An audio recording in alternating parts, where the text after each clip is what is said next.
Bueno, buenas tardes de nuevo. Esto sigue y a continuación tenemos el diálogo introductorio, el bienestar social en un nuevo modelo de sociedad, para lo cual ya tenemos preparados a Imanol Zubero, profesor de Sociología de la Universidad del País Vasco. Buenas tardes, muchas gracias por estar esta tarde con nosotros. Bien, Oscar, muchas gracias. Iria Vázquez, profesora de Sociología de la Universidad de Vigo. Gracias. Lo mismo, Iria, muchísimas gracias por estar esta tarde con nosotros. Gracias. Y va a moderar Alba Cárcamo, que es periodista del Correo de Bilbao, ¿verdad? Sí. Muchas gracias. Buenas también tardes. a ti. Y os dejo la palabra. Así que cuando queráis, empezamos. ¿Sí? ¿Se oye? Sí. Bueno, arratsaldeon, buenas tardes. Iba a presentar a los ponentes, pero ya los ha presentado, así que pues podemos entrar directamente en materia una vez ya también hecha la presentación institucional. El seminario, los diálogos versan un poco sobre los nuevos modelos de bienestar social y pues la primera pregunta que os querían plantear desde la red es precisamente esa. Si estamos afrontando unos nuevos modelos y hacia dónde va esa sociedad. Imanol, mismamente, por ejemplo. Bueno, arratsaldeon guztioi, buenas tardes a todas y a todos. Cuando escuchaba la presentación de esta jornada, bueno, primero, yo me alegro mucho de que esté Iria aquí y de que mañana vayan a estar Fernando Fanto de María Silvestre, porque van a aterrizar lo que yo voy a hacer, ¿vale? Entonces, haced caso sobre todo a Iria, a Fernando y a María, y a mí, si queréis, me escucháis, pero no sé si os va a servir para mucho lo que voy a decir. Cuando estaba escuchando el inicio de la jornada, yo decía, algo no me cuadra. O sea, yo notaba que hay como una alineación, diría casi perfecta, entre las instituciones públicas, en todos los niveles de la administración, y las entidades del tercer sector de acción social. Yo veía que la mayoría de la gente en esta comunidad, en la comunidad del País Vasco, pero también en España, la mayoría de la gente, estamos en la parte buena de la integración. Luego, no es decir, es que nos enfrentamos a un problema que hace que el 80% de la población esté mal. Creo que hay además una abundancia de diagnósticos sobre las situaciones de pobreza y exclusión, ¿no? O sea, conocemos bastante bien y conocéis muy bien el campo, el terreno, porque lo conocéis teóricamente y lo conocéis prácticamente porque estáis sobre él, ¿no? Y sin embargo, como decía Carlos, las personas pobres hoy siguen viviendo la misma situación de escasez que les obliga a elegir entre lo fundamental y lo urgente. Yo me preguntaba, ¿qué es lo que falla? O sea, a mí me gustaría que nos preguntáramos todas, ¿no? ¿Qué está fallando cuando parece que hay un gran acuerdo entre instituciones, sociedad civil, hay conocimiento, hay prácticas? O sea, ¿qué está fallando, ¿no? Y yo haría una pregunta también, ¿no?, a continuación, y es, cuando pensamos hablamos de un nuevo modelo de sociedad, cuando pensamos en nuestra sociedad, ¿qué imagen nos viene a la cabeza, ¿no? Y es probable que nos venga la imagen o podamos pensarla desde la imagen de la escalera. Es decir, hay personas que están en el peldaño primero o casi no han empezado a subir la escalera, hay otras, la mayoría, que estamos ya bastante avanzados a la escalera y luego hay algunas que están muy arriba, ¿no? Entonces, cambiar la situación de las personas vulneradas o excluidas o pobres o empobrecidas sería básicamente acompañarlas en el tránsito por esa escalera, ¿no? Subir hasta donde estamos, ¿no? Pero si la imagen que mejor representara nuestra sociedad fuera una pirámide.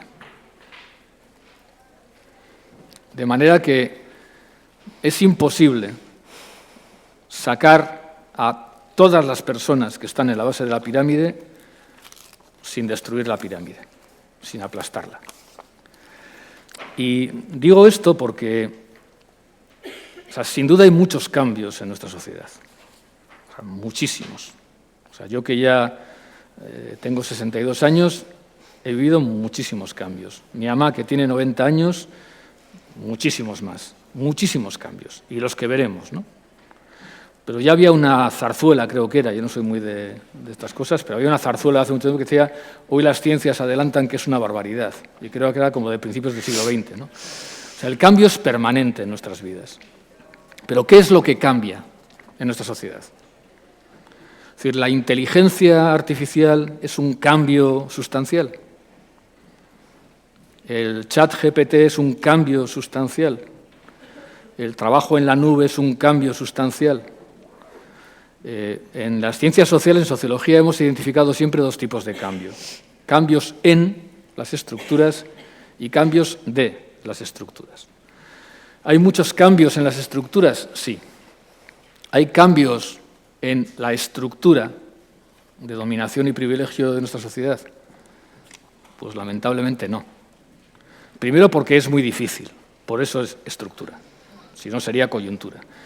Y yo creo que tenemos que darnos cuenta, tenemos que asumir, decía también Carlos, ¿no? O sea, algo está pasando cuando un porcentaje amplio de personas tituladas están en la pobreza. Algo está pasando. ¿Y qué es lo que está pasando? Pues que seguimos viviendo en el marco de estructuras de dominación y privilegio muy asentadas, que tienen nombre, y que a veces es un nombre que en el tercer sector de acción social nos cuesta mucho pronunciarlo. Ese nombre es patriarcado, ese nombre es colonialismo y ese nombre es capitalismo. Un poco son parte de tus especialidades, Siria, porque eres experta en violencia hacia la mujer, experta en migraciones. Un poco, pues, al hilo de lo que comentaba Imanol, ¿cómo ves tú este modelo de sociedad y hacia dónde nos encaminamos? Pues hilando con lo que comentaba Imanol, bueno, es que ricasco por la invitación. Sí que me parece importante porque al final en la inauguración se hace mucha alusión a los diagnósticos, ¿no? Y a los datos. Entonces sí que desde un punto de vista de género, en los propios diagnósticos de la EPN se señala, pero yo creo que desde un punto de vista de la sociología del género es súper importante recordar que los datos sobre riesgos de pobreza se hacen a nivel de hogar. La encuesta de condiciones de vida, que es la que, bueno, pues básicamente sacamos de ahí los datos para hacer la tasa de riesgo de pobreza, y también la tasa AROPE pues bebe, ¿no?, en parte de la encuesta de condiciones de vida, y entonces esto hace que haya un sesgo en la medición de la tasa de pobreza. ¿Por qué? Porque en muchos hogares viven hombres y mujeres, y como se aglutinan los ingresos, pues resulta que la tasa de pobreza de las mujeres está inframedida, porque no se tiene en cuenta sus propios, no es per cápita, no es solo con sus propios ingresos, sino que se juntan los ingresos, ¿no?, que llegan al hogar.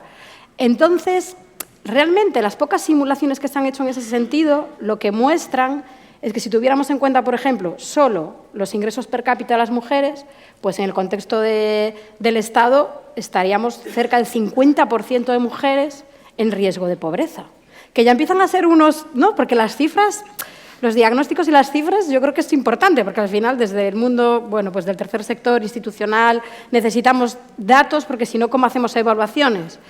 Entonces, para mí hay un primer, las pocas aportaciones desde el sentido, ¿no?, de género para mí es que es tan importante lo que medimos como lo que no somos capaces de medir. Para mí ese es un primer, ¿no? Es cierto que a nivel estructural yo estoy totalmente de acuerdo con lo que señalaba Imanol, hay muchos juegos del patriarcado y del colonialismo por el cual, ¿no?, estamos en esa rueda que es muy difícil de bajar las brechas de desigualdad, pero yo creo que también es muy importante mejorar mucho cómo concebimos y hacer un poco una medición que tenga en cuenta, por ejemplo, bueno, pues también las rentas individuales, ¿no?, por esa desigualdad y esa brecha que hay de género en los hogares.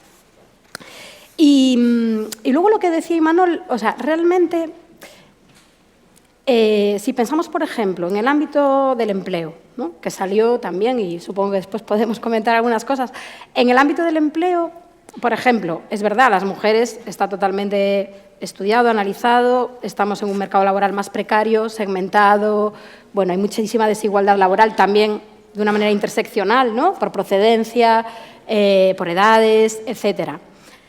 Pero existe, o sea, aquí es cuando los sistemas, o sea, te das cuenta que es tan difícil de cambiar y de llegar a mayores cuotas de igualdad, porque, por ejemplo, lo que está estudiado es cuando un sector se empieza a feminizar, un sector profesional, se empiezan a precarizar sus condiciones laborales. Entonces, realmente esto es como una cuestión estructural de, no, es que incluso las estructuras se van también adaptando para continuar esa brecha de desigualdad. En el caso de género, en el caso, bueno, podemos hablar de otros sistemas, ¿no?, de dominación. Pero a mí eso es lo que un poco me asusta, ¿no? O sea, que tengamos herramientas para ver también lo que no estamos siendo capaces de medir. Y, por ejemplo, para hacer frente a esas estructuras y pues, para mejorar el bienestar social de las mujeres y especialmente, bueno, también en general de las personas en situación de vulnerabilidad, ¿cuáles serían los principales aspectos que se deben promover? Esta es una pregunta muy compleja. Yo sí que aquí creo que hay que atender a las cuestiones estructurales, sí, y muchas de esas cuestiones estructurales pues pasan por repensar que realmente cuando hablamos de políticas sociales, yo creo que hay que ser capaces de introducir, ¿no?, porque a veces hay como esa idea de que, bueno, es simplemente una gestión de fondos, ¿no? O sea, yo creo que hay que poner ahí mucho la visión de son decisiones políticas que hay que analizar y pensar mucho cómo se implementan, a quiénes van a afectar y después evaluar, ¿no?, hacer procesos de evaluación. Es verdad que, en general, ¿no?, siempre podemos hablar de determinados ámbitos, pues la vivienda que se habló aquí, la participación, el empleo, pero que todas estas cuestiones, por ejemplo, a mí sí que también creo que no debemos, yo como trabajo bastante en temas de violencia de género, creo que también es importante analizar cómo muchas veces llegamos a situaciones, ¿no?, de exclusión o cómo se llegan a situaciones de pobreza por itinerarios específicos, es decir, por ejemplo, por una situación de violencia de género, ¿no?, que también en nuestra sociedad es una cuestión estructural. Y que también, en ese sentido, estábamos hablando antes del coloquio, ¿no?, de la injusticia epistémica, de la cuestión, por ejemplo, de cómo no todas las personas ni siquiera le damos el mismo valor, ¿no?, a su... Bueno, pues si hablamos, por ejemplo, de las personas migrantes en nuestras sociedades o de la cuestión de género. Entonces, yo creo que pasaría primero por darle a la política social realmente un peso mucho más relevante en nuestra sociedad, en nuestras políticas, y por otra parte empezar a pensar de cómo conseguimos hacerlo de una manera más participativa. O sea, yo creo que eso es un poco las... ¿Manol? Ya, lo que pasa es, yo vuelvo otra vez a mi libro, ¿vale? Lo que pasa es que esos cambios se dan y se van a poder seguir dando, pero insisto, o sea, no vamos a poder solucionar los problemas de las mujeres empobrecidas si solo pensamos que son problemas de mujeres empobrecidas, ¿no? La cuestión es por qué esas mujeres están empobrecidas o están violentadas o por qué esas personas están en exclusión. Y Carlos decía también algo antes, ¿no? Decía, el ingreso mínimo vital no saca a nadie de la pobreza, pero es que no está pensado para eso. Vale, pero es que en mi universidad, donde no precisamente estamos en pobreza, acabamos de hacer un día de huelga para reivindicar un aumento de nuestro sueldo. O sea, nosotras no nos conformaríamos con esa idea. O sea, si a nosotras nos dijeran, mira, te vamos a subir un poco esto, pero no te va a sacar de... Perdona, ¿de qué estamos hablando? O sea, eso es una injusticia. Entonces, yo creo que no vamos a poder, insisto, no vamos a poder modificar sustancialmente la situación de las personas más vulneradas en nuestra sociedad hasta que no pensemos no solo en ellas o desde ellas o para ellas, sino que pensamos en por qué están ahí, por qué tienen que estar en la base de la pirámide. O sea, va a haber mujeres maltratadas siempre hasta que no miremos de frente no a las mujeres maltratadas, sino a los hombres maltratadores. O sea, va a haber siempre personas que nos limpien la suciedad si solo seguimos mirando a ellas y cómo mejoramos la situación de las personas que limpian nuestra suciedad. Tenemos que mirar a las personas que ensuciamos. Porque quienes estamos aquí normalmente, o al menos yo, no sé vosotras, igual vosotros tenéis muchos problemas, yo he tenido la buena suerte bruta de nacer varón en una sociedad patriarcal, blanco en una sociedad colonial y de clase media alta ilustrada en una sociedad capitalista. O sea, yo por eso no juego a la lotería. O sea, a mí ya me ha tocado todo. Entonces, tenemos que mirar a la parte central y alta de la pirámide. Es que si no acabamos siempre haciendo políticas para las personas pobres que, como siempre se dice, son pobres políticas. Entonces, podemos saltarnos la siguiente pregunta, porque es sobre la multidimensionalidad de la pobreza, pero bueno, como es difícil atacar la parte alta de la pirámide, pues tenemos que plantearnos, ¿no?, cómo abordar pues esa multidimensionalidad en la parte baja. Y no sé quién quiere empezar a dar ideas. Sigue, sigue. Yo quería saltar la parte alta de la pirámide.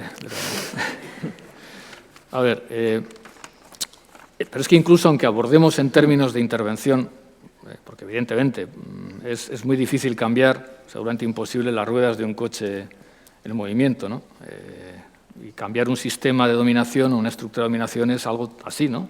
Entonces tenemos que funcionar en el mientras tanto, pero incluso en el mientras tanto, cuando intervenimos en la realidad, en lo concreto, pues antes de que podamos tener un gran parque público de viviendas, de tal manera que rompamos con esa idea absolutamente perversa que transmitió un ministro de Vivienda cuando dijo que la vivienda era un derecho fundamental, pero también un bien de mercado, o sea, una cosa u otra, ¿eh? O sea, hasta que no esté cumplido que es un derecho fundamental, no puede ser un bien de mercado. Estamos en eso, entonces en el mientras tanto habrá que hacer cosas, vale, estoy de acuerdo, pero hasta cuando intervengamos en el mientras tanto, yo creo que es importante que nos demos cuenta de que las personas pueden estar en situación de vulnerabilidad, pero no por ello son menos personas. Creo que lo ha dicho el alcalde Juan María Aburto en euskera, al menos, lo de la igual dignidad. Son igualmente dignas que nosotras. Quieren, necesitan, merecen lo mismo que nosotras, no menos. ¿Y qué merecen? Pues lo que queremos todas, las 4 R's que suelo decir yo. Renta, residencia, relaciones sociales y, sobre todo, reconocimiento. Y necesitan una buena renta, una buena residencia, unas buenas relaciones sociales y un buen reconocimiento. No un reconocimiento para personas vulnerables o precarias, no una renta para personas precarias, no una residencia para personas pobres. Necesitan eso. Entonces, aunque intervengamos incluso en el mientras tanto, creo que el objetivo sería hacer políticas que nos gustaría para nosotras. O sea, que nos gustaría para nosotras, para mí. Creo que eso es fundamental, porque si no estamos otra vez siempre pues, haciendo pobres políticas sociales. Pero con esto no sé si he vuelto a lanzar el balón a otro lado del campo. Sí, estoy de acuerdo. Como sí que se habla también sobre la pandemia y aún no lo sacamos, yo creo que también es un debate también interesante sobre el concepto de crisis, que yo creo que salió varias veces, que yo creo que a veces también abusamos mucho, ¿no?, de utilizar el concepto, pero es real, porque existen esas crisis, ¿no? La crisis de 2008, la crisis de la pandemia, la crisis ecológica, la crisis de los cuidados, todas ellas son ciertas.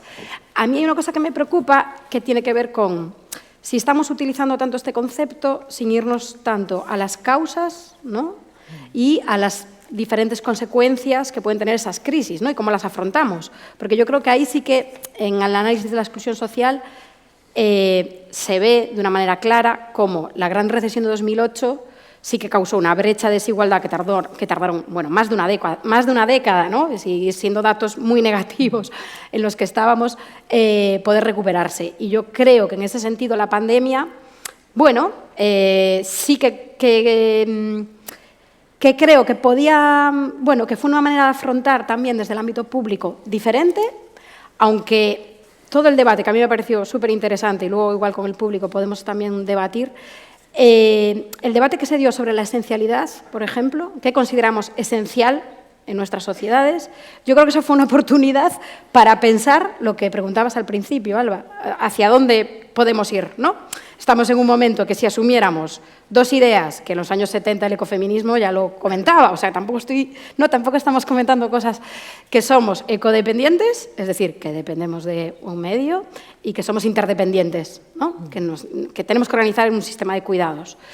Entonces, realmente yo creo que esa cuestión, ¿no?, de cómo llegamos a ciertas crisis, cómo las afrontamos y con qué políticas sociales, con qué brechas, qué respuestas damos ante esas crisis, ¿no? Yo creo que ahí está una de las claves que también, bueno, pues nos van a decir hacia qué modelo de sociedad vamos a ir, porque al mismo tiempo, esto es otra cuestión que pasa, o sea, hay diferentes modelos que están en pugna. También es cierto que el individualismo está en ascenso, que también, bueno, a nivel internacional, bueno, también hay toda una serie de políticas, ¿no?, pues, ultraliberales. Quiero decir que hay diferentes modelos en pugna, pero yo creo que, por ejemplo, hubo un determinado momento en el que sí que se abrió ese melón que tiene que ver con qué consideramos esencial y cómo vamos a repartir los medios que tenemos y los recursos que tenemos, que quizás es una pregunta, bueno, pues pertinente, ¿no? Sí, pero fijaos qué paradoja, se me acaba de, lo estaba elaborando ahora, igual me equivoco totalmente, ¿eh? La crisis de 2008 fue abordada desde las políticas públicas de una manera atroz. Hablábamos del austericidio, del austeritarismo, la troika, los hombres de negro. Grecia fue absolutamente arrasada. En Italia les cambiaron un gobierno democrático por un gobierno tecnocrático. O sea, fue una intervención atroz, atroz. La crisis de la pandemia se ha abordado de otra forma, absolutamente distinta, ¿no? Sin recortes austeritarios, etc. Y, sin embargo, de esta segunda crisis que ha sido, parece, mejor abordada por las políticas públicas, decimos que hemos salido peores. Y de aquella otra crisis parece que estábamos saliendo mejores. Desde la Fundación FOESA yo he tenido la suerte de participar en los 2 informes que se han hecho previos al que saldrá ahora. Uno salió en 2014 y otro en 2019. De 2014 lo hicimos en plena crisis de 2008, el 2019 lo hicimos en las vísperas de la pandemia. En esos informes identificábamos que desde el 2008 España y buena parte del mundo vive un ciclo de indignación. En aquel momento la indignación era una indignación democrática, incluyente, una indignación que identificaba perfectamente que los problemas de la gente eran referidos a la casta, a los de arriba, a los nuestros incluso y las nuestras. Y en cambio hoy estamos en un ciclo de indignación distinto. Hoy el problema lo tienen las otras y los otros, las que vienen de fuera. Entonces es muy interesante, ¿no?, qué está pasando con esta sociedad que aparentemente con unas mejores políticas públicas, sin embargo, no ha salido mejor. O sea, ¿qué falta de conversación tenemos? O no sé, o sea, ¿qué está pasando? A mí me gustaría que lo planteáramos, si alguien tiene alguna reflexión al respecto, que la pueda considerar, pero a mí me sorprende mucho. O sea, que de una mala gestión política de la crisis estuviéramos saliendo mejores, había una cantidad de riqueza, indignación en la calle, prácticas sociales autogestionadas en todos los barrios, y que de una crisis mejor gestionada políticamente, digamos, también habría que ver si es verdad, que estamos saliendo peores. Igual es que las crisis son coyunturales y las respuestas son coyunturales también, y hay elementos más estructurales, pero bueno, a mí sí me parece curioso, ¿no? Lo elaboraba ahora mientras os escuchaba hablar sobre esto. Sí, es un poco al hilo de lo que comentaba antes, creo que era el alcalde, sobre la universalidad, que eso también salió recientemente en un análisis de Ikuspegi, del Observatorio Vasco de la Inmigración, que nos gusta la universalidad para la educación y para la sanidad, pero que luego las prestaciones que van dirigidas, ¿no?, un poco más a sectores que lo necesitan más y otro tipo de apoyos, eso ya no nos gusta tanto, ¿no? Igual hemos salido de esa crisis un poco más con más rechazo a ayudar. Sí. Queda ahí, Sí. queda en el aire. Bueno, antes igual de que tome la palabra el público, estamos hablando pues de la sociedad en la que estamos, la sociedad a la que vamos, pero estamos aquí pues, ante representantes de las entidades sociales y cuál sería su papel, ¿no? La aportación del tercer sector hacia una sociedad pues, mejor. Pues un papel muy difícil y muy fácil, por otra parte. Yo creo que las entidades del tercer sector de acción social son sobre todo entidades de ciudadanas y ciudadanos especialmente comprometidas con las necesidades y derechos de las personas más vulneradas. Yo a veces pienso que cuando entramos en nuestra entidad del tercer sector es como si de pronto nuestra obligación ciudadana quedara suspendida, ¿no? O sea, aquí somos otra cosa, ¿no? O sea, somos ciudadanas y ciudadanos. Yo cuando escucho, por ejemplo, que las entidades del tercer sector de acción social no tienen que tener una perspectiva política o ideológica, yo alucino, un vecino, o sea, alucino. Digo, pero ¿cómo? O sea, ¿qué pasa, no? O sea, ¿qué le pasa a una persona cuando entra en la sede de una entidad de APN? O sea, ¿en qué se transforma, no? O sea, aquí yo entro mucho y suelo entrar y suelo salir mejor de lo que he entrado y desde luego no cambio, o sea, o sea, ¿qué pasa, no? Entonces yo creo que las entidades del tercer sector de acción social tienen que asumir que son entidades de la sociedad civil para la transformación social. O sea, tienen que ser eso. Sé que hay una dualidad, un binarismo histórico en las entidades del tercer sector que lo llevan trabajando siempre, lo lleváis trabajando siempre, que es prestar servicios de calidad, pero también mover la realidad en otra dirección, porque al final siempre estamos prestando los servicios de calidad en el mismo terreno, lo que vamos a hacer es cavar un agujero. Tenemos que mover la realidad también. Sé que es vuestra mochila, ¿no? Habéis elegido trabajar en dos espacios muy complicados. Los movimientos sociales clásicos trabajan solo en la transformación, no prestan servicios. Se han quitado de encima esa cuestión. Las personas profesionales de los recursos sociales trabajan en la prestación de servicios, no trabajan directamente en la transformación. Han elegido esa otra parte. Vosotros habéis elegido, supongo que libremente, trabajar en los dos campos. Pues tenéis que hacerlo y tenéis que politizaros y tenéis que hacer política. No digo hacer partidismo, hacer política, tenéis que hacerlo, ¿no? Y perdón, y sí creo que tenéis que hacerlo, y aquí sí creo que ha cambiado un poco el escenario, tal vez tenéis que ayudarnos a todas a pensar lo de los nuevos riesgos sociales, que durante mucho tiempo hemos hablado mucho de ello, y hablamos del envejecimiento, de no sé qué, no sé cuántos. Bueno, yo en los últimos tiempos, gente que ha trabajado mucho la idea de nuevos riesgos sociales, incluso hay toda una escuela, como sabéis perfectamente, de los New Social Risks, Ian Good y otra gente, últimamente nos están hablando de lo siguiente. Por ejemplo, James Middlecroft, de la Universidad Carleton en California, From Welfare State to Eco State, del estado de bienestar al ecoestado. Milena Bush, de la Universidad de Leeds, habla del Sustainable Welfare, del bienestar sostenible. Katharina Zimmerman y Paolo Graziano, de Hamburgo, hablan de Eco-Welfare States, estados eco de bienestar. Tuili Gilvani, de la Universidad de Tampere en Helsinki, Towards an Eco-Welfare State, estado de bienestar ecosocial.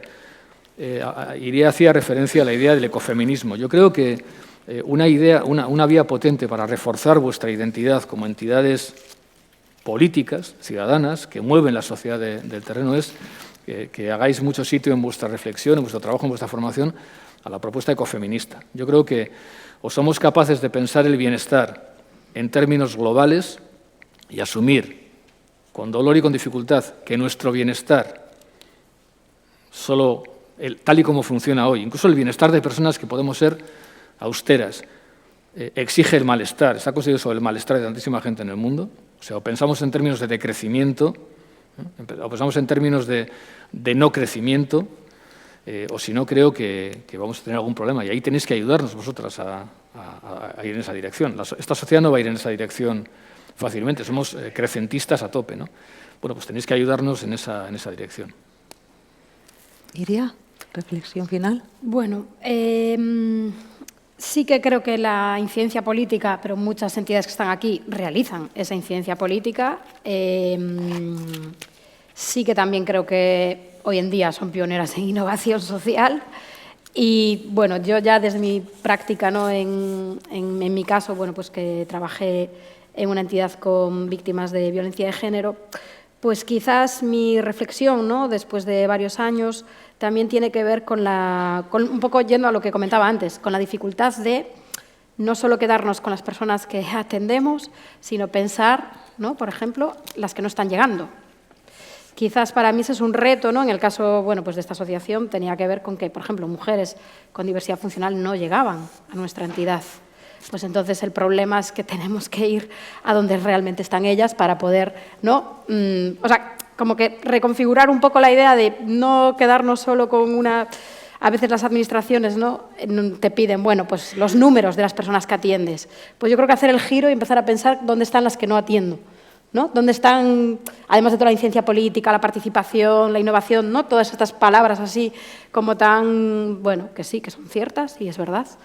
Pero yo en mi práctica, ya más en este caso de intervención social, me llevaría también a ese debate, ¿no? De dónde están las que no soy capaz de, no nos llegan, no están llegando.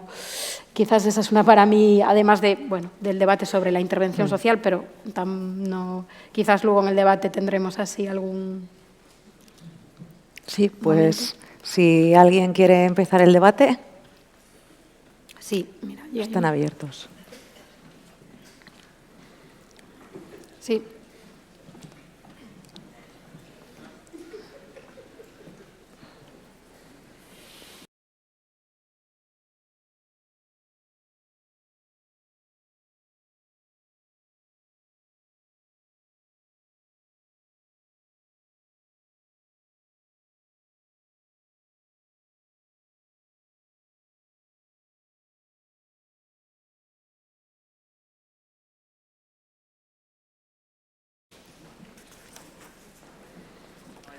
Hola, buenas tardes. Mire, le voy a explicar más o menos por encima. Yo me llamo María, soy de Palma de Mallorca. No sé cómo funciona aquí en Bilbao las cosas, pero yo les digo cómo funciona allí porque me pateo cada día las calles desde hace muchísimo tiempo. Ya puedes estar en necesidad de hambre, sea con familias de niños, sea en estado de desahucio, sea que vayas a pedir ayuda, en pensiones, que nadie te hace absolutamente caso. A lo mejor de 10 mesas que hay, trabaja una o dos. Y lo único que te piden es papeles. Te ignoran totalmente. No te escuchan. Entonces lo que queremos, y la gente está muy quemada, sobre todo en Baleares, supongo, por todos sitios igual, porque no te hacen caso. Y queremos que nos hagan caso ya. Yo lo vivo en mis propias calles. Yo tengo que ayudar a gente pensionista que últimamente, la semana pasada, con 68 años, para que le dé la pensión ahora no me sale, de jubilación, le piden que trabaje 3 meses, teniendo años cotizados de sobra. Es que están las cosas muy mal, hay que vivirlas.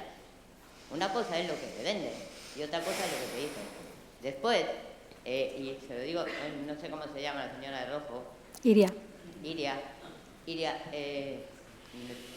yo no sé, tampoco sé cómo se lleva por otros sitios, pero las mujeres que no van es porque tienen miedo que les quitan los niños, sobre todo en Mallorca.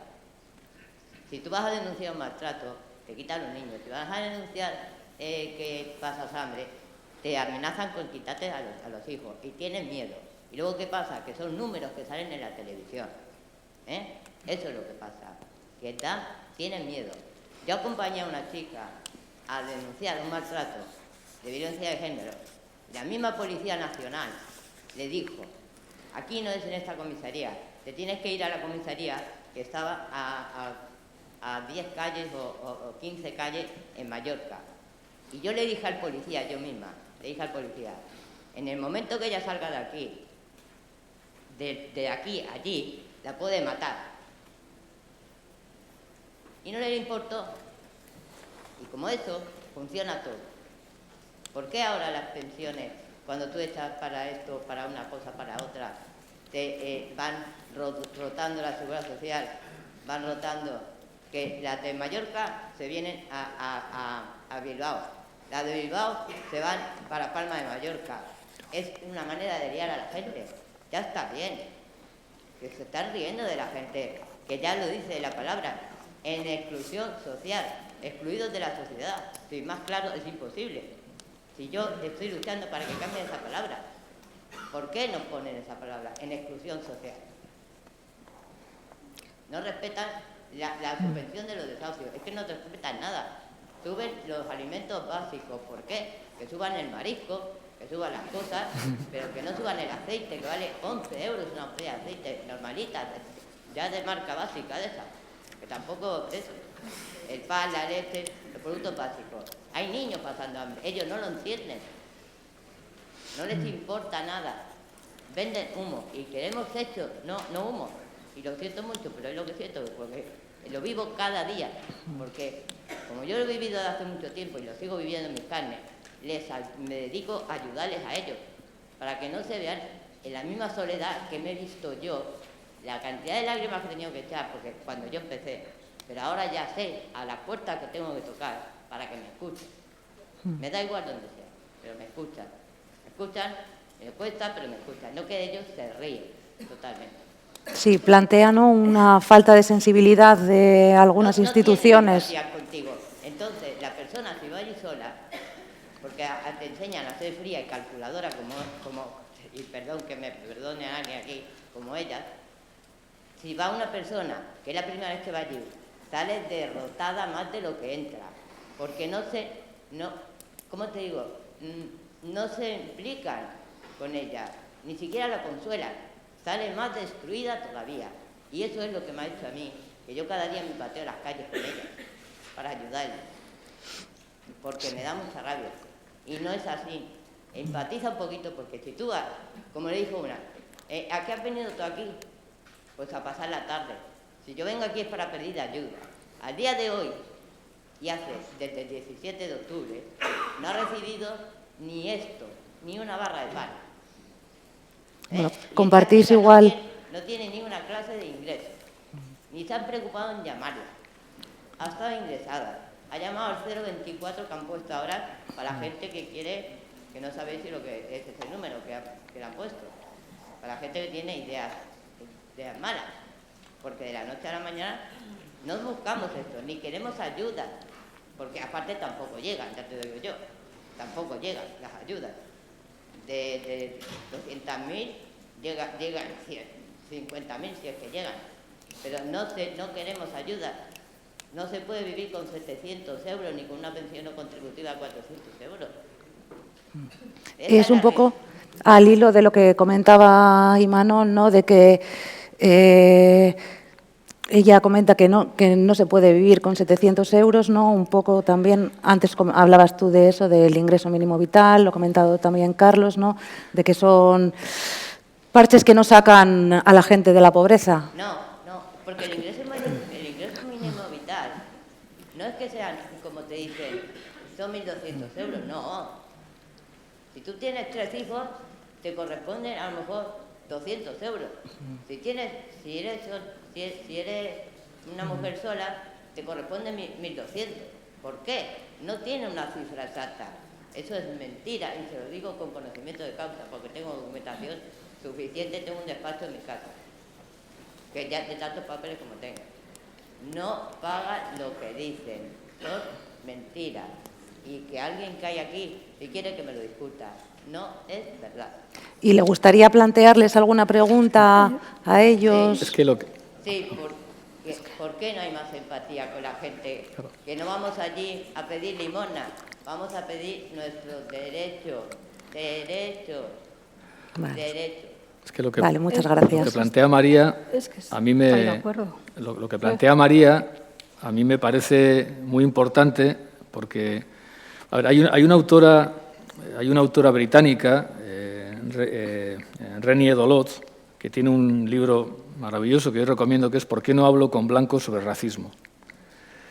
Y en ese libro hay un parrafito que, si me permitís, lo leo rápido. Voy a hacer algún juego con él. Ella dice: he dejado de hablar con blancos sobre racismo. No con todos ellos, pero sí con la amplia mayoría que rechaza aceptar la legitimidad del racismo estructural y sus síntomas. No puedo seguir enfrentándome al abismo de la desconexión emocional que las personas blancas exhiben cuando una persona de color articula su experiencia. Su mirada se apaga y se endurece. Es como si alguien echara melaza en sus oídos y bloqueara sus canales auditivos. Es como si ya no pudieran oírnos. Si cambiáramos racismo por machismo, podría salirnos lo siguiente: he dejado de hablar con hombres sobre sexismo, no con todos ellos, pero sí con la amplia mayoría, que rechaza aceptar la legitimidad del sexismo estructural y sus síntomas. No puedo seguir enfrentándome al abismo de la desconexión emocional que los hombres exhiben cuando una mujer articula su experiencia. Y si en lugar de hablar del machismo habláramos de la pobreza o del clasismo, pues nos saldría el siguiente párrafo: he dejado de hablar con personas acomodadas sobre clasismo o sobre pobreza, no con todas ellas, pero sí con la amplia mayoría que rechaza aceptar la legitimidad del clasismo estructural y sus síntomas. Es que es verdad, es que quienes no somos mujeres, quienes no somos personas racializadas, quienes no somos personas en situación de exclusión, nos cuesta mucho creernos las historias que nos cuentan. Y hemos desarrollado incluso la idea de la fatiga, de la compasión, la fatiga de la solidaridad. Nos cuesta mucho, porque no vivimos esas situaciones. Y yo creo que es fundamental que esas situaciones las escuchemos y las vivamos, y nos hagan daño. A mí me hace mucho daño cuando mis compañeras critican el patriarcado y dicen cosas fuertes sobre y contra los hombres. Me hacen daño muchas veces. Y cuando mis compañeras racializadas pues hablan del tema de las personas blancas y tal, me hacen daño muchas veces. A veces me siento hasta maltratada, hasta injustamente tratada. Pero creo que es verdad. Entonces tenemos que escucharlo. A mí me parece muy potente esa cuestión. Yo creo que eso, de verdad, en las instituciones y a veces en las entidades, joder, nos aislamos un poco de eso, porque ya estamos haciendo bastante, hacemos un montón. Y claro que hacemos, pero ¿estamos haciendo lo fundamental? Pues no lo sé. Yo quiero dar las gracias a María por su intervención. Sí, sí.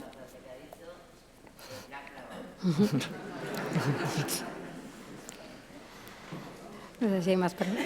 Sí. Sí, Vale. yo solo... Estoy aquí. Bueno, gracias. Al hilo de lo que comentabais ahora, que salía antes, ¿no? Hemos salido de esta crisis un poco peor de lo que habíamos entrado. Os lo planteo así directamente y así habláis más vosotros que nosotros. ¿Creéis que entonces hace falta un nuevo contrato social? ¿Perdón? ¿Creéis que hace falta un nuevo contrato social? Estamos hablando de empatía, estamos hablando de individualismo, estamos hablando de corresponsabilidad.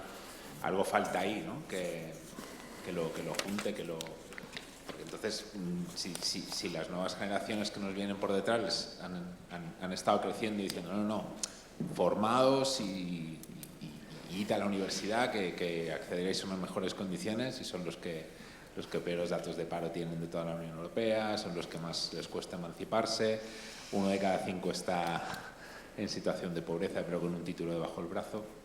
Algo falta ahí, ¿no? Entonces, todo vuestro.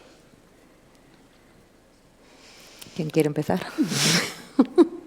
Yo me estaba como quedando con el debate anterior, ¿no?, de las asociaciones y que sí que creo que a veces también, de hecho, bueno, en Galicia sí que estamos empezando a trabajar sobre la violencia institucional, ¿no?, sobre cómo a veces nos cuesta, sobre todo en algunos tipos de servicios sociales, y yo creo que eso tiene que ver también con, bueno, pues a veces una formación, que a veces aquí también desde las universidades hay que dar también mucha vuelta a cómo se enfocan determinados estudios. Por ejemplo, no sé aquí en Euskadi, pero en Galicia no es obligatorio, por ejemplo, estudiar igualdad o género, violencia de género en trabajo social, en derecho, en medicina, bueno. Entonces, claro, luego se dan situaciones de verdadera violencia institucional, ¿no? Sobre el contrato, un nuevo contrato social, yo creo que sí, que realmente el anterior contrato social ya estaba también, bueno, pues apoyado también en un contrato sexual, ¿no? Entonces, bueno, sobre la juventud yo creo que es un tema también importante, porque algo se ha mencionado antes, los datos, por ejemplo, de hogares con niños o niñas o adolescentes, bueno, siempre están como súper elevados en tasas de pobreza y es verdad que la formación parece que algo te protege, pero bueno, sobre todo la desigualdad se hereda. O sea, no hemos sido, en ese sentido, creo que un nuevo contrato social que debata sobre la justicia social. Creo que también tenemos suficientes diagnósticos que señalan que muchas veces hay una reproducción de clase social, ¿no? Y pues estaría bien, un nuevo contrato social en el que estuviera en el centro la justicia social y esos valores ecofeministas que hablábamos antes, pues bueno, pues que podría ser, ¿no?, teniendo en cuenta la emergencia climática, la pandemia que pasamos, también un nuevo tercer sector donde, por cierto, aquí pues no se ha hablado, pero bueno, yo que trabajé varios años, que también está cruzado con la precariedad laboral y que también muchas veces no permite poder trabajar de una manera continuada, ¿no?, y estable, y poder realmente, bueno, pues que, pues no sé, con ese enfoque de derechos que muchas veces señalamos, pero que a veces que por cierto es un tercer sector también donde somos muchas veces las mujeres mayoría y que también eso está relacionado con la precariedad laboral del tercer sector. Entonces, yo ese nuevo contrato social sí que lo firmaría, por ejemplo, y sobre todo firmaría poder entrar a debatir sobre ese nuevo contrato social, con nuevas cuestiones que también tienen que ver con, bueno, estamos en sociedades donde sí tenemos una crisis de cuidados, tenemos sobre todo, bueno, pues que atender a muchos factores que están relacionados con esas crisis. Entonces, bueno, por lo menos abrir ese debate me parecería, no sé, yo tengo un poco la sensación que estamos como todo el rato tapando huecos y con poca capacidad de reflexionar. Entonces, no sé, y Manuel, aquí seguro que... contrato social seguro que... No, yo entiendo el concepto y o sea, hay que buscar nuevos acuerdos, intergeneracionales, hay que buscar acuerdos sur global, norte global, hay que buscar acuerdos entre el tema de los cuidados. O sea, entiendo la idea, ¿vale? Y yo diría sí, pero la idea misma del contractualismo está muy disputado. Yo creo que yo abordaría la cuestión del contrato esta desde una perspectiva marxista, pero del hermano listo de Carlos, que era Groucho, ¿no? Que es lo de la parte contratante, de la primera parte es la parte contratante. No es verdad, porque el contractualismo está muy disputado y muy discutido. El contractualismo, como decía ahora día con Carol Pateman, pues el contractualismo es una ideología de varones blancos, occidentales, burgueses. Y es así, o sea, contratan quienes pueden. Quien no puede contratar queda fuera del contrato, le damos ahí o le metemos no sé cómo en una nota a pie de página. Entonces, entiendo la idea, o sea, tenemos que pensar en nuevas alianzas entre generaciones, entre regiones del mundo, entre problemáticas, tenemos que interseccionar reivindicaciones y luchas, tenemos que traducir necesidades de unos lenguajes a otros, o sea, todo eso estoy de acuerdo. No sé cómo hacerlo, ¿no? Porque la idea de derechos, por ejemplo, es una idea problemática en nuestra sociedad. Cuando pensamos en derechos, pensamos en Declaración Universal de Derechos Humanos, ¿no? Creo que hablaba la diputada Teresa, ¿no? Pero en realidad, cuando luego constitucionalizamos o contractualizamos los derechos, pues todas sabemos que en la Constitución española no es lo mismo tener derecho a la libertad y la seguridad que derecho a una vivienda. El primero es un derecho exigible y el segundo no. Pasa por el mercado. Entonces, es muy complicado lo del contractualismo, no sé. Yo pensando un poco en esto del tema de cómo hacer, si funcionar en clave de derechos o no, que yo soy muy de los derechos humanos y esto, pero a mí yo siempre suelo recordar a una autora maravillosa y cada vez, y ahí doy muchas gracias a mis compañeras de trabajo y a mis alumnas que me han abierto a lecturas que yo no había hecho. Yo soy sociólogo y la sociología es una ciencia absolutamente terrible, ¿no? Porque solo tiene padres, ¿no? Aunque luego hay un montón de sociólogas que han hecho muchas cosas, ¿no? Y una autora que no era socióloga, pero que creo es una autora referencial, a la que yo vuelvo muchas veces, que es Simone Weil. Esta es una mujer, y perdón, solo dedico un minuto a ello, esta es una mujer que en el año 42, bueno, Simone Weil, si no buscar por ahí, esta es una mujer que murió con 34 años después de escribir muchísimas obras de pensamiento, de sacarse un título de profesora, ir a trabajar a sectores rurales, dejar el trabajo en la escuela para ir a trabajar con los obreros en la Peugeot, venir a la Guerra Civil Española a luchar por la República, luchar contra los nazis, todo eso con mucha fragilidad, enferma, con graves dolores de cabeza, migrañas.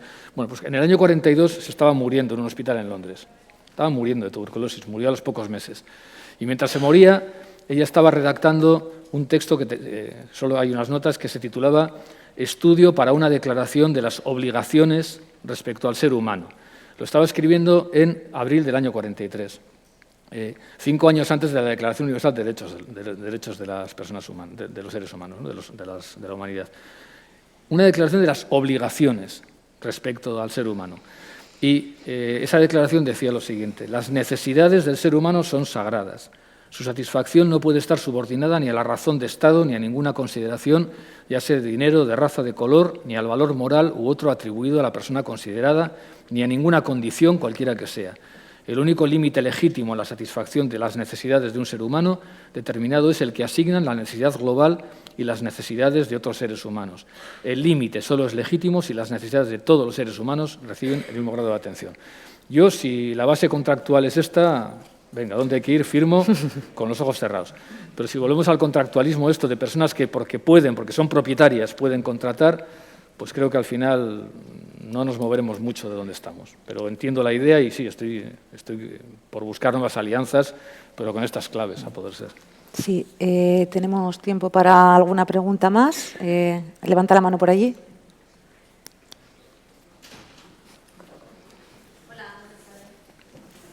Ah, vale.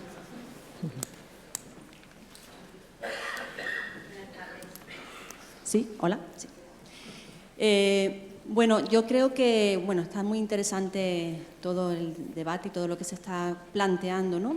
Sobre las causas de la pobreza, este análisis, que podemos estar unos más cerca, otros más lejos de los diferentes puntos de vista, ¿no? Pero oigo que se habla mucho de las causas de la pobreza y me interesa muchísimo escuchar la opinión de vosotros dos como sociólogos respecto a cuáles son las propuestas para combatir y erradicar realmente la pobreza. Quizá, sé que es una pregunta muy amplia, muy complicada de responder, pero si nos pueden dar como 2 o 3 claves principales como propuestas de solución, ¿no? Porque yo creo que todos entendemos la realidad con la que trabajamos y las causas de la pobreza y porque es que trabajamos pues, día a día, ¿no? Pero creo que, o al menos a mí en lo particular, sí me ayudaría y me aportaría mucho conocer vuestro punto de vista respecto a las soluciones para erradicar la pobreza. Venga, Imanol, ánimo. Pues, aunque pueda sonar a butad o a perogrullada, yo creo que la principal medida para acabar con la pobreza es acabar con la riqueza. Es decir, yo insisto en la idea de pirámide. O sea, es imposible acabar, incluso disminuir la pobreza si no disminuimos muy radicalmente la riqueza, la desigualdad. Es fundamental. O sea, la una se alimenta de la otra. Intermón Oxfam sacaba hace 2 días un informe sobre el efecto sobre el cambio climático de las personas más ricas del mundo. Decía que el 1% de las personas más ricas generan tanto efecto de cambio climático, de carbono, de huella de carbono, como creo que decía, no sé si decía 3/4 partes de la humanidad. O sea, porque es que esto es muy importante. Nunca ha habido tanta riqueza como hoy en el mundo. Que cuando pensamos en términos de crisis parece que decimos, no, es que el mundo... No, nunca ha habido tanta riqueza, pero es una riqueza privada. Están en los bolsillos privados. Entonces, ¿cuáles serían las medidas? Pues yo diría que 2, así por decir. Una, fiscalidad, pero muy fuerte. O sea, los mejores tiempos, pensando en eurocéntricamente, ¿vale? El mundo estaba hecho una mierda, pero los mejores tiempos para Europa, los 30 gloriosos del estado de bienestar, eran tiempos en los que la fiscalidad, incluso en Estados Unidos, después de la Segunda Guerra Mundial, por encima de $100.000, era del 100%. O sea, del 100%. O sea, todo lo que ganabas por encima del 100% lo tenías que devolver, era impuesto. Entonces, fiscalidad fuerte, muy rigurosa, es fundamental para que se redistribuya. Y luego, unos potentísimos servicios públicos que desmercantilicen al máximo las necesidades de la gente. O sea, tiene que haber vivienda pública. Lo siento mucho. Y tiene que haber una renta pública, que sería una renta básica, y tiene que haber una sanidad pública como hay, y tiene que haberla y mantenerla, y tiene que haber educación pública. Las necesidades fundamentales no pueden depender del mercado.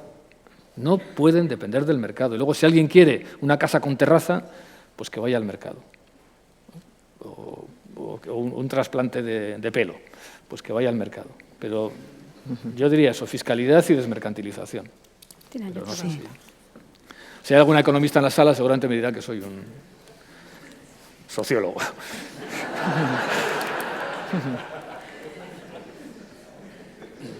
Yo quería ser un poco polémico con lo que estás diciendo, porque... ¿Ves? Ya sabía que tenía que haber un economista en la sala. No, porque siempre hablamos en generalidades del mundo mundial, pero los que vivimos en como decís aquí, el Estado español, hay ciudadanos de segunda, de tercera y los que tal, ¿no? Entonces, lo que estás planteando tú, en casi todas las comunidades autónomas presentamos el AROPE, y aquí escuché al Lehendakari, no hablaba del AROPE, hablaba que solamente había casi el 4% del índice de pobreza, porque hablaba de otro índice, no sé de cuál hablaba, porque... Del de Gini. Sí, bien, ¿no? Vale. Eso es otra cosa, ¿no? Y entonces cuando hablas de exclusión, de fiscalidad, de no sé qué más y de derechos, tenemos que tragarnos el derecho de la foralidad, por ejemplo, ¿no? Es decir, podemos sentarnos ahí y decir, oye, como tenemos la foralidad y tal, y no sé qué, y hay que pagar impuestos, pero esto no me lo toques, ¿no? Entonces, yo soy blanco, no sé qué más, y además vasco. Todo eso que dijiste y vasco. ¿Por qué? Porque la foralidad y tal, y es un derecho. Entonces, y además en este momento que tenemos esta situación de que el progresismo tenemos que estar unidos al nacionalismo de no sé qué, y dices tú, ¿dónde está la igualdad, la lucha contra la pobreza, el capitalismo? El tema de la vivienda protegida y la social y no sé qué, en los pueblos de España no hay problema con eso. En la España vaciada no hay problema. Y no sé qué, hay problema en Madrid, en Bilbao, en Barcelona, en no sé qué. Fundamentalmente, no, estoy haciendo el pintar grueso, ¿no? Vale. Entonces, es muy guapo decir, y desde la universidad, y además tengo el salario asegurado, y entonces puedo Ya está. Ahí. Utbi et orbi. No está, ya. Bueno, yo solo digo una cosa. Ahí. ¿Estarías dispuesto a ¿Cuánto trabajar? tiempo tenemos? No, esto no va a quedar así. ¿Estarías dispuesto a trabajar en una ONG, en una entidad del tercer sector, 2 años, atendiendo a las personas que vienen, que te cuentan, unas es verdad, otras es mentira, otras te cuentan la bola cómo va y otras es tal, y después de todo eso llegas y dices tú, no, es que claro, la situación es que somos blancos, no entendemos a las mujeres y estamos en una sociedad no sé qué. No, mira, esto es mucho más complejo que eso, compi, de verdad. Imanol, por alusiones. Yo creo que los argumentos ad hominem suelen ser malos argumentos siempre, porque normalmente quien está en la parte del ad, que es quien lo saca, se quiere poner bien, y quien está en la parte del hominem le quieren poner mal, ¿no? Hay una cosa que yo no suelo decir nunca, y aquí hay mucha gente que conoce y lo sabe, ¿no? Yo debo ser un vasco atípico, porque a mí me han querido matar los vascos, ¿vale? A mí me han querido matar, a mí me han querido matar directamente, ¿vale? Y no solamente trabajo muchísimo en las ONGs, o sea, trabajo un montón. O sea, el 80% de mi trabajo, no pagado, además, es en las ONGs. Pero no me gustan esos argumentos porque parece que no aportan nada. O sea, puedo ser la persona más... O sea, puedo no tener ninguna razón en lo que he dicho a pesar de todo eso. Pero igual que tú, ¿vale? Igual que tú. Entonces, pues claro que aquí la Comunidad Autónoma Vasca tiene un régimen foral que es el que tiene. Pues hablemos de eso en otro caso, pero creo que es algo tan nimio para la cuestión que estamos planteándonos, de verdad. Creo que es tan nimio que al final, mira, ese tipo... Bueno, pues venga, pues que toda España tenga... A mí no me importa decir España. Por cierto, he sido senador en el Senado de España, ¿vale? O sea, soy excelentísimo también. Es que todas somos muchas cosas, ¿vale? Y no simplemente profesor de universidad o no sé qué. Yo no te voy a preguntar lo que eres tú, pero...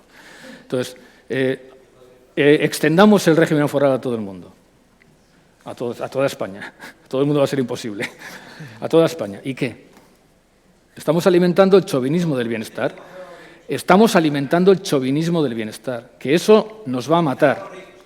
Que eso nos va a matar. Nos va a matar porque seguramente vamos a conseguir que efectivamente la extrema derecha o la derecha extremada cada vez penetre más en nuestra sociedad reivindicando el bienestar, justamente. Y reivindicamos un estado de bienestar solo, sí, para varones blancos y españoles, o vascos, me da igual, o catalanes. Y creo que eso nos va a matar como sociedad, y nos va a matar como mundo. Pero bueno, esto podríamos hablarlo y además abuso hablando desde aquí, entonces no quiero seguir, ¿vale? Pero... Tenemos por allí, creo que 3 preguntas más, ya serían igual las últimas, que vamos un poco fuera de tiempo. Buenas tardes, muchas gracias a los ponentes por su expresión. Hay una cosa que ahora mismo me reflexiono después de haberlos escuchado y es el papel que las entidades del tercer sector deberíamos tener con respecto a lo que nos acabáis de lanzarnos a la reflexión, ¿no? Realmente estoy de acuerdo con Imanol en el carácter político que tienen que empezar a asumir las entidades sociales, no solamente, pero eso es difícil si no replanteamos la financiación del tercer sector, que está muy sometida a las ayudas públicas. Y lo digo porque como mañana vamos a tener la oportunidad de trabajar en grupos, debemos reflexionar sobre esto. Y luego la necesidad impepinable de hacer alianzas entre los diferentes actores. O sea, aquí es que no podemos solucionar el mundo unos cuantos, ¿no? El Estado español. ¿No? Para hacer un poco de lo que guiño, ha dicho. ¿no? Para hacer un poco de guiño. Quizás si trabajáramos esa política más desde el tercer sector, estaríamos hablando de minorías que deciden la gobernabilidad. O sea, porque ahora mismo estamos viviendo ese proceso. Entonces, a lo mejor debemos empezar a trabajar la incidencia política desde el tercer sector, desde otros prismas, ¿no? Que lleguen con otra fuerza, porque efectivamente somos más pobres que ricos. Más personas pobres que personas ricas. Entonces, yo creo que el número ya es un valor que nos permite la fuerza, el diálogo la unidad, ¿no? Y no separarnos, todo lo contrario. Entonces, pues nada, y luego el papel importante de la universidad, ¿no? Porque la universidad y el instituto y el colegio, o sea, hablábamos de los jóvenes hasta hace un segundo, ¿no? Y no estamos trabajando con ellos una actitud crítica, ¿no? Y quizás todo lo contrario, ¿no? Cada vez más individualismo, como que todo esto de la pobreza no va con ellos, aunque estén afectados por ella, ¿no? Entonces, bueno, no sé, por ejemplo, por poner un ejemplo, ¿por qué en económicas no se habla de los emprendimientos sociales en la licenciatura de económicas, ¿no? ¿Por qué no se habla de empresas de inserción en administración de empresas, ¿no?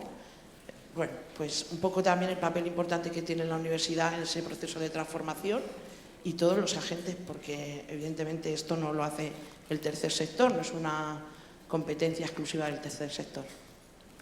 Bueno, Iria, tú has hablado antes también de esas carencias, ¿no?, en algunos aspectos en la universidad. Sí, pero bueno, por no robar, la verdad es que estoy de acuerdo con lo que planteo. Yo creo que en ese sentido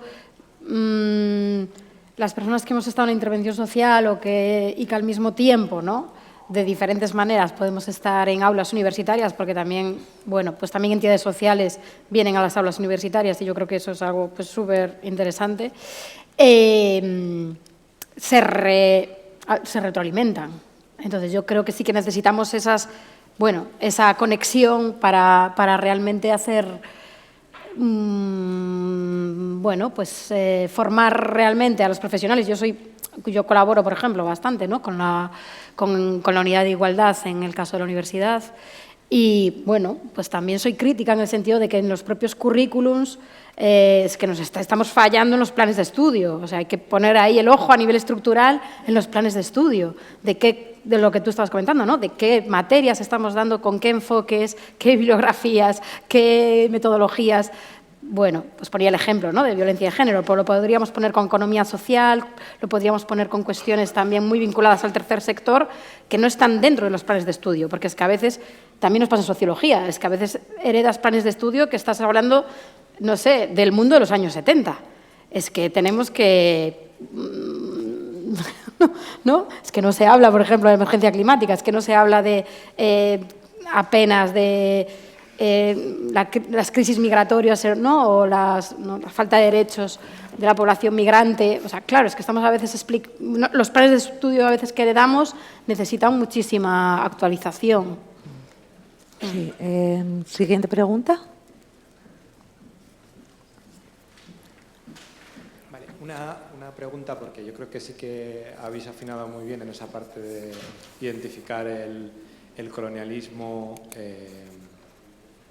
el patriarcado, etcétera, como los ejes que sostienen todo, pero aquí hay una frase de una película que no mejor viene al hilo, que es: va usted a poner la guillotina en la Puerta del Sol. Es decir, ¿qué hacemos? ¿Qué hacemos para hacer cambios desde las entidades que no sean cambios estéticos o cambios que no sean estructurales? ¿Cómo hacemos para modificar o hacer ese cambio estructural que es necesario para modificar esos tres grandes ejes? Te toca.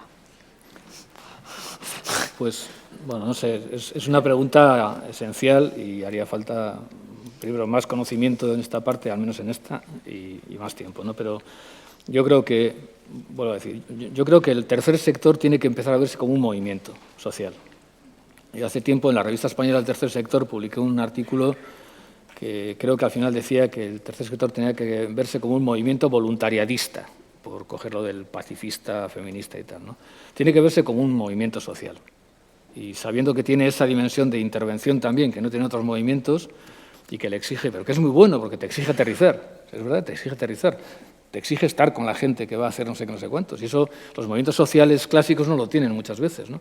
Entonces, pero tiene que tener la dimensión de movimiento social, entonces tiene que tener vocación transformadora, tiene que intentar mover la realidad unos milímetros cada año, o cada día, o cada lo que sea. Luego, creo que tiene que usar la democracia, Tiene que usar la democracia como movimiento y como personas de las entidades. ¿Cuándo va a salir la solidaridad que practicáis, que defendéis, por la que trabajáis, del armario en algunas elecciones? O sea, en 2004, cuando se iba a producir el cambio de... No, perdón, sí, en 2004. Cuando se iba a producir el cambio del último gobierno de José María Aznar, estaba Rajoy de candidato y Zapatero de candidato del PSOE, Intermón Oxfam, Amnistía Internacional y Greenpeace sacaron un artículo en El País donde cada una de ellas ponía 3 o 4 de sus reivindicaciones sobre la mesa, las compartían todas y decían, va a haber ahora un nuevo gobierno, decenas de miles de españolas y españoles queremos que hagan esto. Y yo dije, bien, solo les hace falta una cosa, y a quien no lo haga no le vamos a votar. Luego fue el terrible atentado de los trenes de Madrid, de Atocha, y se trastocó todo, pero dije, por primera vez sale del armario de la solidaridad. Entonces, imaginaos que hacéis auténtica presión política. Es decir, mira, el próximo gobierno tiene que hacer estas 5 cosas, estas 6 cosas, y os ponéis de acuerdo todas las entidades. Creo que es importante. Y luego, pues como ciudadanas y ciudadanos, tenemos agencia. Cuando votamos, ¿en qué pensamos? Cuando actuamos, ¿en qué pensamos? Cuando decimos qué vacaciones vamos a hacer, ¿en qué pensamos? Cuando consumimos, ¿en qué pensamos? Es que no hay otra forma de cambiar. O sea, la estructura al final se cambia porque la agencia cambia la estructura. Y yo hay una frase que digo mucho, si no somos agencia consciente, somos estructura inconsciente. Reproducimos las estructuras. Entonces, bueno, pues utilizar la democracia y utilizar las herramientas de la democracia, que afortunadamente la tenemos. Pero bueno, es dicho muy rápido, seguramente es... Sí. ¿La última pregunta? ¿No? ¿No hay más preguntas? ¿Lo damos por finalizar? Sí. Ah, sí, allí tenemos una. Pues última pregunta, por allí.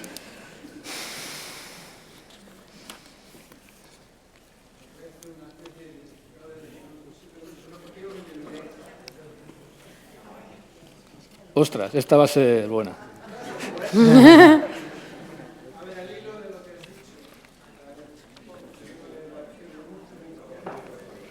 Espera, no. Ahí va. Y una camiseta y una explicación. A ver, al hilo de lo que habéis dicho en la región de Murcia, en las últimas elecciones autonómicas, la red promovió una campaña, se llama Pobre, que además generó un debate con todos los grupos políticos y lo que jugamos la baza es decir, lo digo para que lo pensemos, porque ahí está Rosa que lo decimos, lo podemos hacer a nivel nacional. Si no cumplís, hacemos un partido político. El eco que tuvo fue extraordinario, el debate fue muy interesante y eso está ahí. Pero ahora os contamos, digo porque la reflexión es tan interesante que nos llevaría todo el tiempo. Es decir, somos un movimiento social, prestamos servicios donde empieza una cosa, donde empieza la otra. Tenemos un gobierno que está el Partido Popular y Vox. El vicepresidente es de Vox. Lo que ha dicho de los inmigrantes ha hecho que 4 entidades la hayan denunciado. Y luego, en el primer día que hay la Comisión de Lucha contra la Pobreza, que conseguimos que se cree, dice que las entidades sociales somos chiringuitos. Entonces, tenemos que tener cuidado porque nos tenemos que cuidar. El margen, según en qué sitio, y yo creo que la diferencia norte-sur, y yo soy gallego, va a ser mayor, el margen es estrecho, complicado y es difícil. Y yo creo que tenemos que aprovechar estos espacios para coger fuerza, porque es verdad que algunos el enemigo lo tenemos ya en casa. Y tenemos que seguir ahí y tenemos que seguir presionando. Pero con cuidado, porque es cierto lo que dices, pero si no cambiamos la financiación, ya no es solo las entidades del tercer sector, las leyes de servicios sociales llevan un retraso brutal, no se está aplicando nada. Es decir, el problema es muchísimo más grande. Entonces, creo que lo que es importante es que nos cuidemos, que saquemos energía y que seamos realistas, porque estando de acuerdo con todo lo que tú dices, en unos sitios está más cerca y en otros sitios está más lejos. Pero una buena caja de resistencia económica y también de recursos humanos en EAPN España sería importante, ¿eh? Total. Para que no sea tan distinto, siendo distinto, pero para que, oye, que nos hace falta que bajen 3 vascas de arriba para... Sí. ¿Algo más que queráis añadir? Vale, ahora sí, volvemos a tener la última pregunta. Sí, porque es la hora ya. Hola, buenas. Yo me he quedado, que lo habéis dicho hace mucho, decíais que eran necesarios, ¿no? Yo entiendo, ¿vale?, que una clave para el bienestar social es la perspectiva de derechos, ¿vale?, que es necesario, los derechos. A nivel individual, a nivel comunitario, los derechos sociales, ¿vale?, que siempre hablamos como que son los derechos más vulnerados a personas en situación de exclusión social, pero que siempre parece que los separamos cuando son los derechos de todo el mundo, ¿vale?, de toda la ciudadanía. Eso me parece importante. Yo creo que hay que tener una concepción objetiva de los derechos, no teórica, porque creo que teorizamos muchísimo en cuanto a los derechos sociales, y que haya una ejecución práctica de los mismos, ¿vale? Yo creo que esto es muy importante, en ese sentido de qué es necesario, aparte de otras muchas cosas, claro. Y luego, a modo también muy rápido, que ya vamos pillados de tiempo, habéis comentado que hay que acabar con la riqueza, y el problema yo creo que es que siempre lo que se hace es analizar la riqueza desde una perspectiva de vamos a generar riqueza, ¿no? La economía es la ciencia de la riqueza, cuando la economía realmente lo que debería ser es la ciencia de la pobreza. ¿Cómo vamos a acabar con la pobreza? Entonces yo entiendo que esa perspectiva también pues debería de estar ahí. Sí. ¿Quién quiere intervenir y concluir? ¿Ya está? Entonces, pues damos por terminado los diálogos.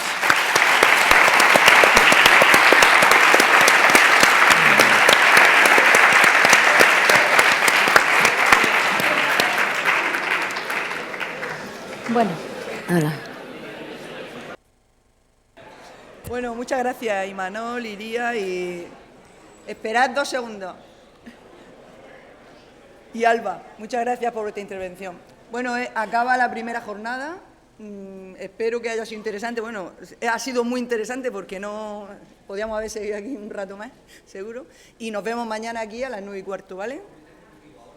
Bueno, pero... tenemos comité ejecutivo ahora, es verdad, si yo lo sabía. Los del comité ejecutivo se quedan. Yo era por si se lo había olvidado. ¿Tú qué haces? ¿El comité ejecutivo? ¿Pero te pones aquí? Sí. Vale, por ti. Pero va a ser corto. ¿Qué? Cortico, ¿no? Era una cosa muy fácil. Sí. Dile y ya. No, pero espero que se vaya. No, si no me voy. Otra.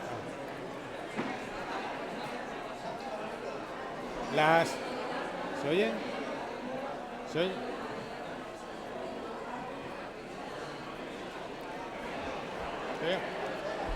Una cosa más. ¿Se oye? Hola. Una cosa más. Las personas que van a estar mañana en los talleres de moderadoras, que tienen a Marcelo ahí, que les va a guiar para una pequeña reunión.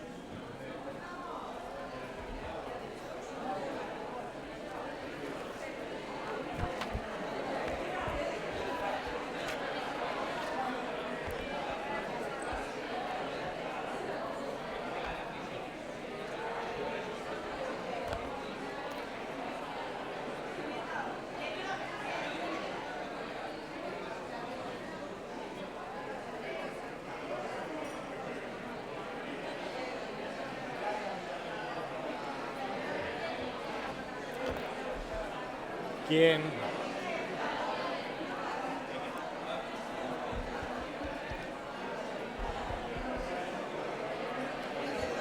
No me ha hecho caso ni Dios. Es que, de hecho, tenía que decir lo de las acreditaciones y no he dicho. ¿Qué hay que decir? Las acreditaciones, pero sé que no está quitado. Está quitado, que no sé por qué lo quitan.